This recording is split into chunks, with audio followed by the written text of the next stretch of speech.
Olá! Bares, restaurantes, boates. Esses são alguns dos segmentos que funcionam principalmente à noite. Há outros que são essenciais e não param, como por exemplo os hospitais. E aí é preciso ter funcionários para encarar a madrugada. As nossas equipes foram para as ruas. Acompanhamos a rotina de alguns profissionais. Fomos ver de perto como é trocar o dia pela noite. Quais as vantagens e desvantagens? E os direitos desses funcionários? Será que exercer as atividades à noite garante um salário melhor? E nessa missão de mostrar o desafio dos trabalhadores noturnos, o flagrante, crianças e adolescentes nas ruas. Meninos e meninas que percorrem os estabelecimentos vendendo flores e balas. No estúdio a gente recebe o ministro do Tribunal Superior do Trabalho, Pedro Paulo Manos. Ele vai tratar dos direitos trabalhistas de todo esse pessoal. O STJ Cidadão começa agora.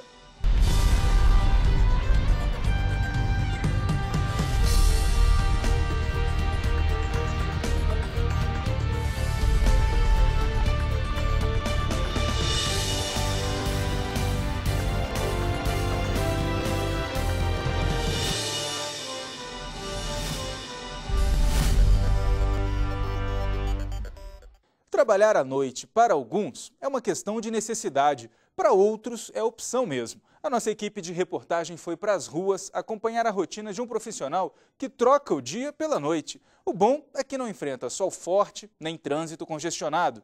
Por outro lado, precisa ter muita disposição para encarar a madrugada. Anota um pedido, traz a bebida, corre de um lado para o outro. Essa é a rotina de Edielson, que há 5 anos é garçom neste bar, em Brasília. No horário em que a maioria das pessoas está indo dormir, ele começa a trabalhar. Ele diz que já não se incomoda de trocar o dia pela noite. Sabe lidar bem com clientes mais alterados, mas ainda não se acostumou com o fato de não saber que horas vai conseguir chegar em casa. Agora são quase 2 da manhã. O Edielson está saindo do trabalho, mas ele vai começar outra jornada, a dar volta para casa, não é isso mesmo, Edielson? É verdade. O bar fechou agora 2 e pouco, então eu tenho que caminhar mais 2 paradas, infelizmente, e pegar São Sebastião. 2 quadras? 2 quadras, porque como é de madrugada, então infelizmente não passa aqui embaixo. Não é perigoso? Já foi assaltado? É um pouco, eu já fui, uns colegas meus também, ou na L2 ou no eixo é perigoso.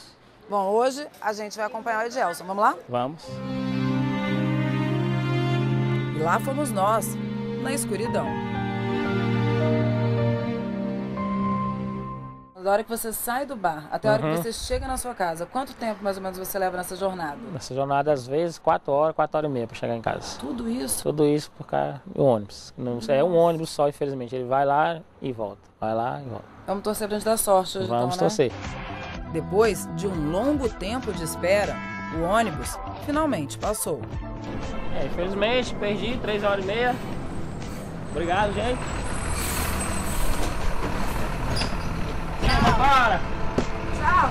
Tchau!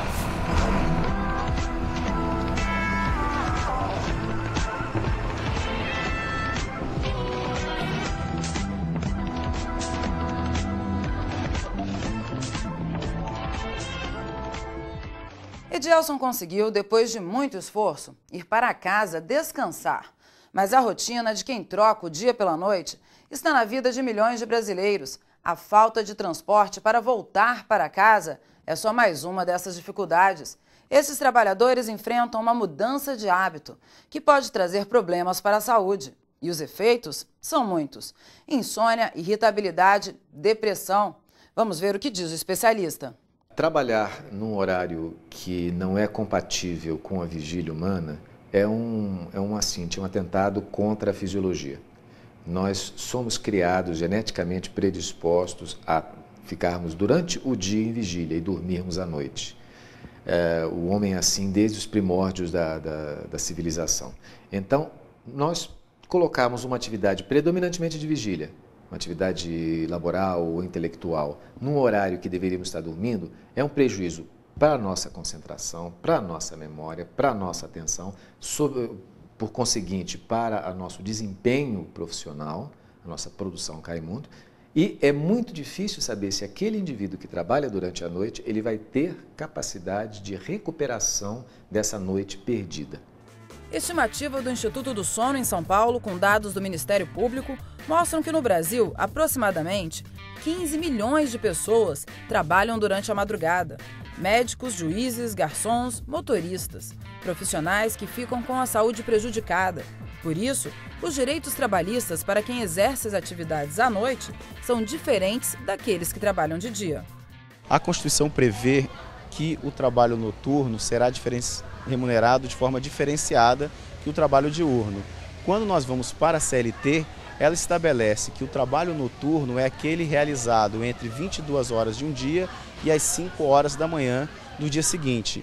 E quem trabalha no horário noturno tem direito a um adicional que pela CLT é no mínimo de 20% sobre o salário, sobre a remuneração, a não ser que convenção ou acordo coletivo disponham de um percentual superior. E outra curiosidade do trabalho noturno é que a hora noturna ela é menor que a hora diurna. Ela dura 52 minutos e 30 segundos. Então, de 22 horas às 5 horas da manhã do dia seguinte, dá 7 horas de trabalho e é como se o empregado tivesse trabalhado 8 horas. Ele recebe como se tivesse trabalhado 8 horas. E eles afirmam, dormir de dia não é a mesma coisa. Por isso, os trabalhadores noturnos têm um desajuste do ritmo natural, que acaba com uma predisposição ao cansaço. É recomendável que trabalhar à noite seja algo provisório, se for possível fazer essa escolha, é claro.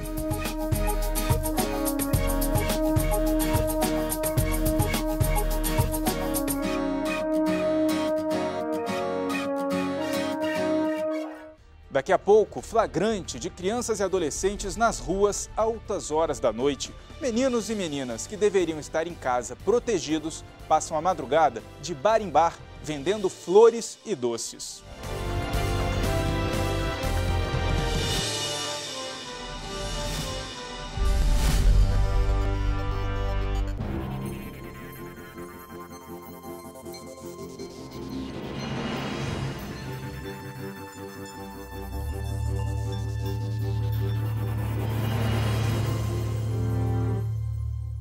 A inocência estampada nos sorrisos. Aqui não existe diferença. Todos brincam juntos e têm em comum a pureza da infância. São crianças de um colégio público de Brasília, uma escola que pratica a inclusão. Eles conseguem se desenvolver mais, eles conseguem se relacionar com os outros na medida de cada um, né? Cada um tem uma síndrome diferente, cada um vive no seu mundinho. Então a gente consegue fazer essa inclusão e tem dado muito certo o trabalho na escola. E o dia de hoje é justamente para conscientizar a população da importância de pensar a respeito do transtorno. As crianças foram para o Superior Tribunal de Justiça debater o assunto. O ministro Mauro Campbell se emocionou ao falar da sobrinha que é autista. Quanta pretensão a minha. Na verdade, foi ela, Maria Clara, quem com seu silêncio gritou tão alto que quebrou a casca que me impedia de ver a realidade de milhões de pessoas e que ensinou a todos nós e a nossa família a real dimensão do amor incondicional. O autismo é um transtorno do desenvolvimento. Os sintomas aparecem antes dos 3 anos de idade. Um mundo que é só deles, movido por emoções sem motivos aparentes. São algumas das características da síndrome. Magna dá aula para crianças autistas.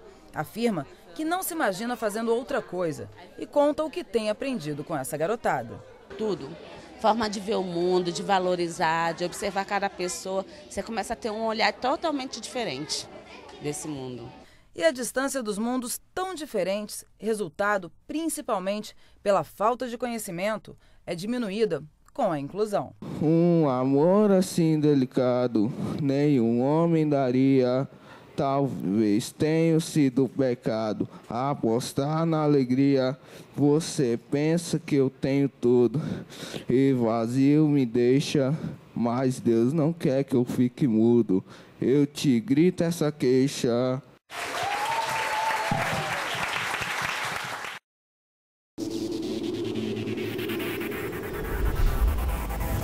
Superior Tribunal de Justiça, o Tribunal da Cidadania.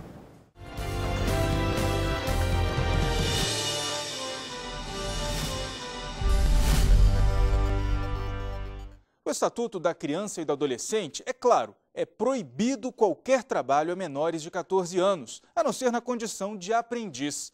Mas ao percorrer as ruas, encontramos várias crianças trabalhando, vendendo de bar em bar e, pior, até altas horas da madrugada. Em meio ao colorido das luzes da noite, o problema. Problema que rouba a inocência e os sonhos de quem gostaria de ter um futuro diferente. De acordo com dados da Unicef, existem pelo mundo 215 milhões de meninos e meninas entre 5 e 17 anos de idade que trabalham antes da hora. 115 milhões exercem atividades de risco. Ô tia, como é que uma passagem? São muitas as razões que levam crianças e adolescentes a viver e trabalhar nas ruas. Muitas delas movidas por violência, abusos em casa ou nas vizinhanças. E a pobreza tem um papel importante. Embora conflitos, abusos ou negligência possam acontecer em qualquer família, restam poucas opções para esses menores que vivem em condições de pobreza e marginalização. E para eles, muitas vezes, a rua é a melhor opção para fugir dessa situação.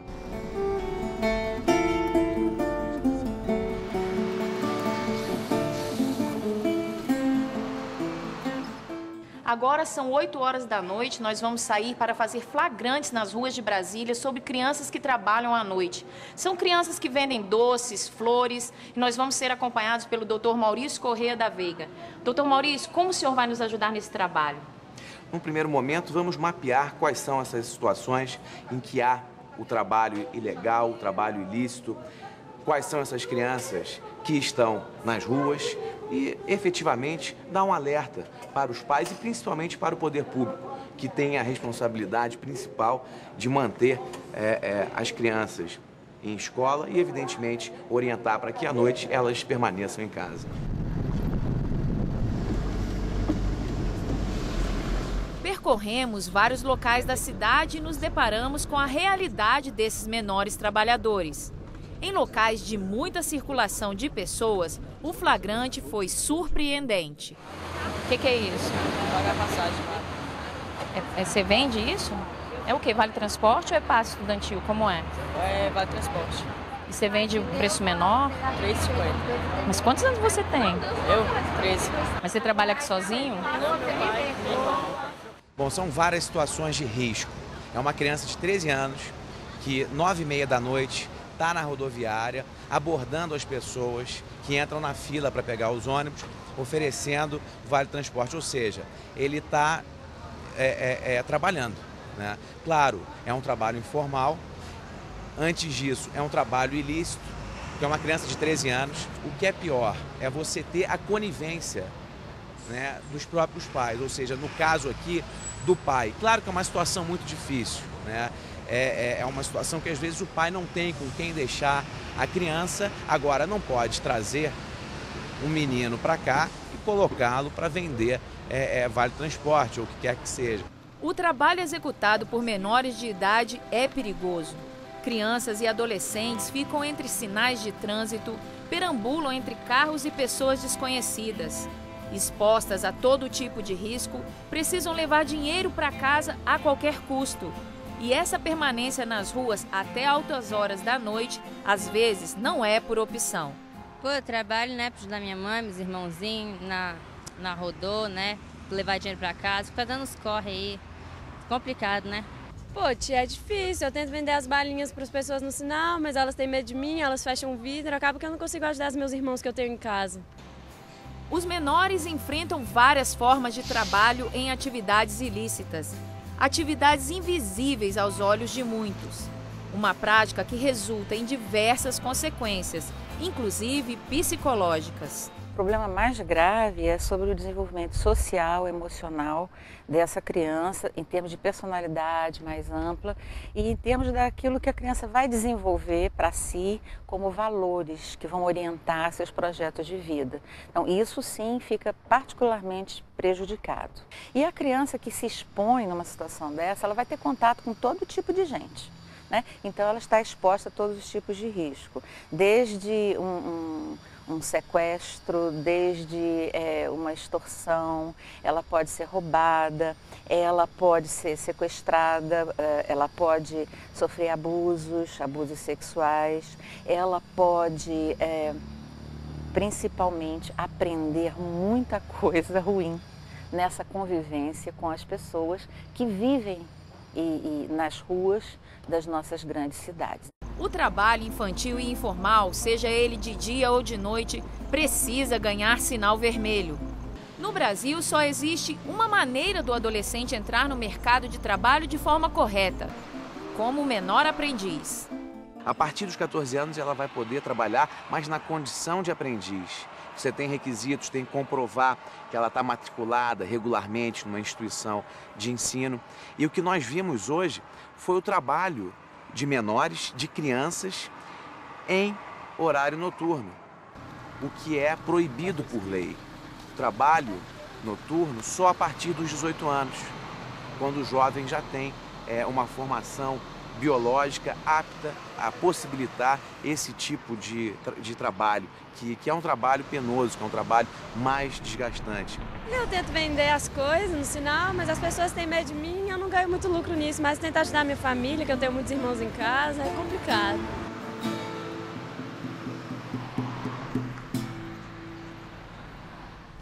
E no próximo bloco, você confere uma entrevista com o ministro do Tribunal Superior do Trabalho, Pedro Paulo Manos. É só um instante.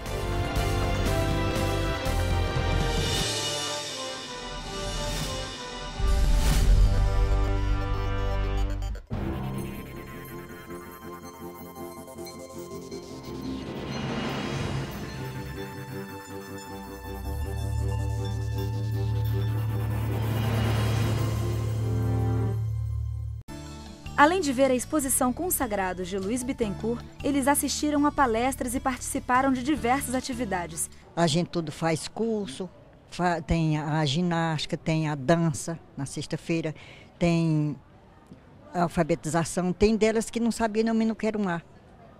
E agora elas já sabem assinar. Logo no início da visita, o grupo assistiu a um vídeo sobre o STJ. Acompanharam ainda uma palestra do coordenador de Memória e Cultura, Jaime Cipriani, voltada ao direito dos idosos. Segundo o chefe da seção educativa e social, Valmir Domingues Vargas, as palestras são essenciais para a conscientização dos idosos sobre os seus direitos. A população idosa no Brasil está em franco crescimento, né?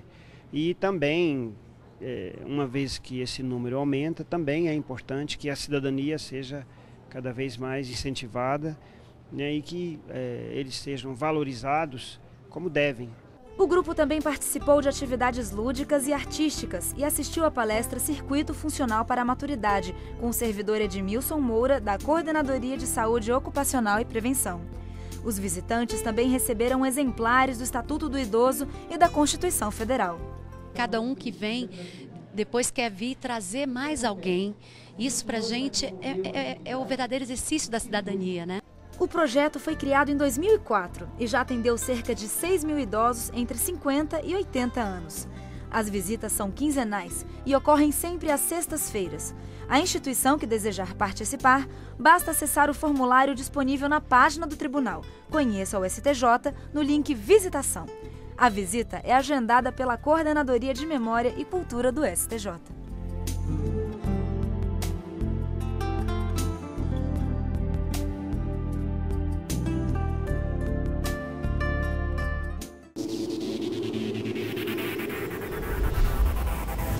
Superior Tribunal de Justiça, o Tribunal da Cidadania.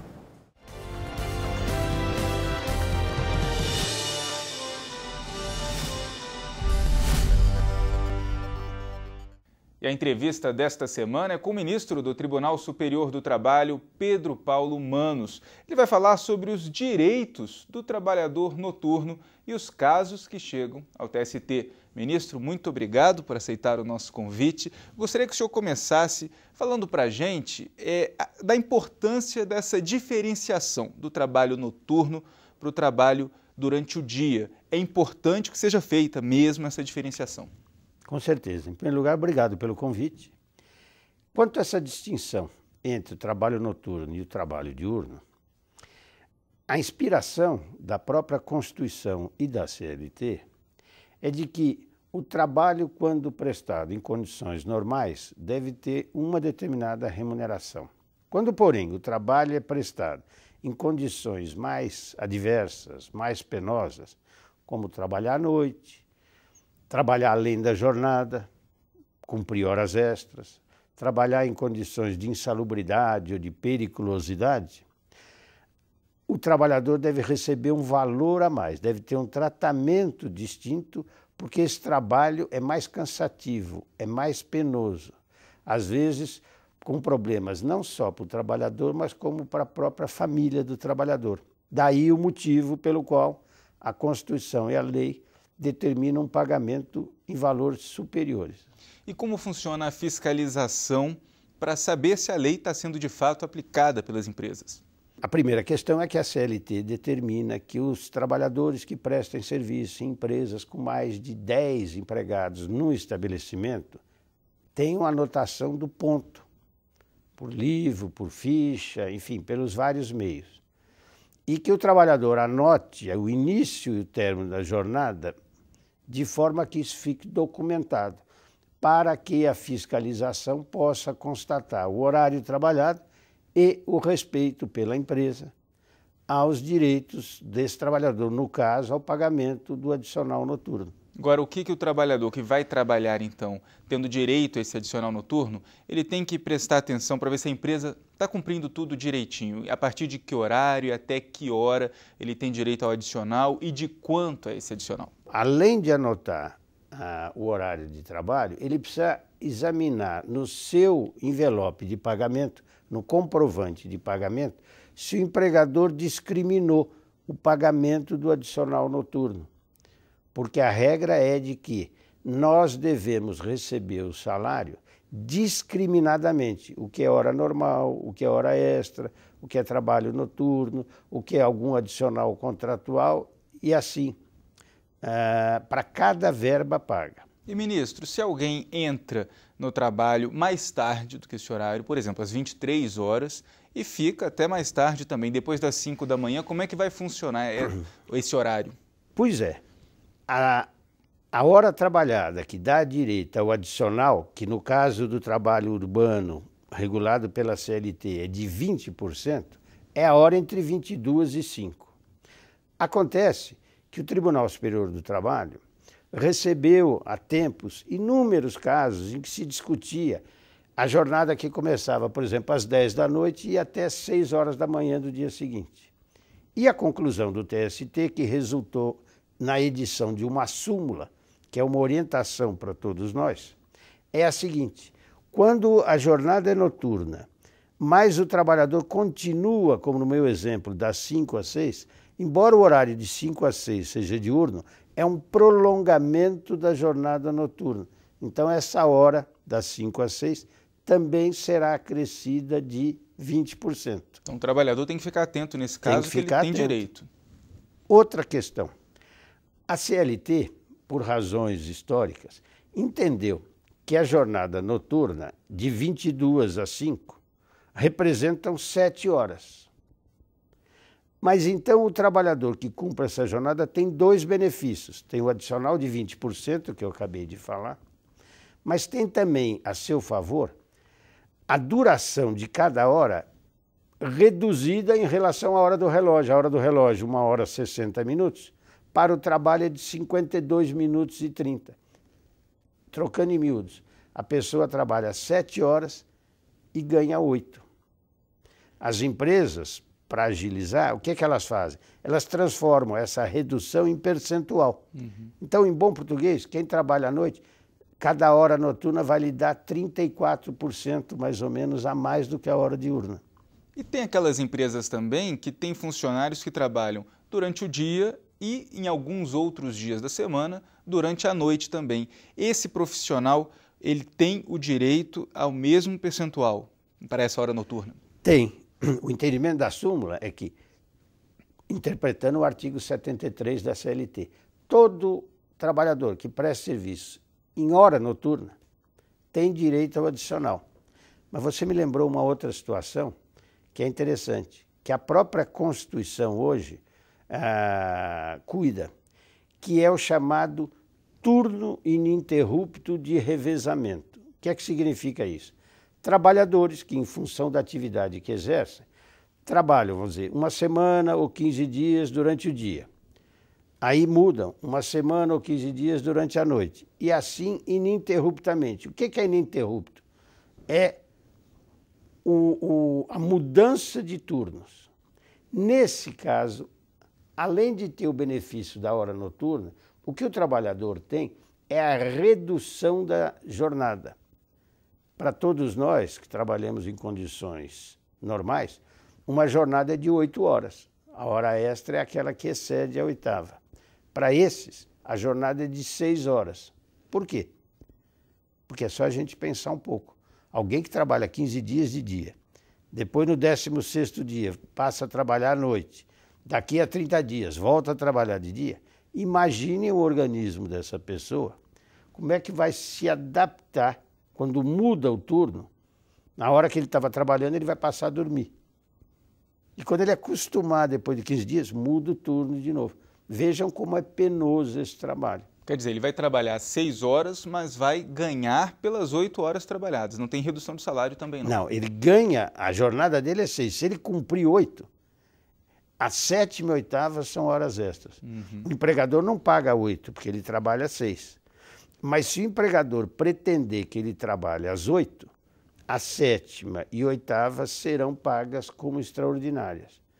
Diferente do meu caso, que, por exemplo, trabalho numa casa comercial, das 8 da manhã às 5 da tarde com uma hora de almoço. Eu trabalho 8 horas, recebo 8 horas normais. Se o meu trabalho fosse em turno ininterrupto e eu trabalhasse 8 horas e 8 horas, eu receberia 2 horas extras. E, ministro, aqueles trabalhadores que têm menos de 18 anos, esses aí não podem fazer nenhuma hora noturna. Por quê? A idade limite para alguém ser empregado, a idade mínima, é 16 anos. Eu sei que quem tem 14, 15 não é criança, é adolescente. Mas o fato é que criança não deve trabalhar e adolescente pode trabalhar, se for necessário, mas ele só pode trabalhar em horário noturno a partir dos 18 anos. Sem dúvida. E quais são os principais casos que o senhor tem analisado no Tribunal Superior do Trabalho envolvendo esse tipo de hora adicional noturna? Qual o principal conflito que o trabalhador tem enfrentado que ele precisa ficar atento? O que nós temos com maior frequência são os casos de pagamento do adicional no fim do mês, mas a não consideração desse adicional para efeito de cálculo de férias, de 13º, de repouso semanal, de fundo de garantia. Porque o que acontece? Se a pessoa habitualmente trabalha à noite, evidentemente que o repouso semanal tem que corresponder ao que ele habitualmente faz. As férias, idem, o 13º. Então são processos em que se discute a integração ou não do adicional noturno ao salário para esses fins. E na leitura, no entendimento do TST, tem que ser incorporado, então? Sim, isso está na súmula 60 que eu acabei de referir. O item 1 diz que o adicional noturno habitualmente pago integra o salário para todos os efeitos. Perfeito. Obrigado pela entrevista, ministro Pedro Paulo Manos, do Tribunal Superior do Trabalho. Muito agradecido pela participação do senhor aqui no nosso estúdio. Obrigado. Eu que agradeço.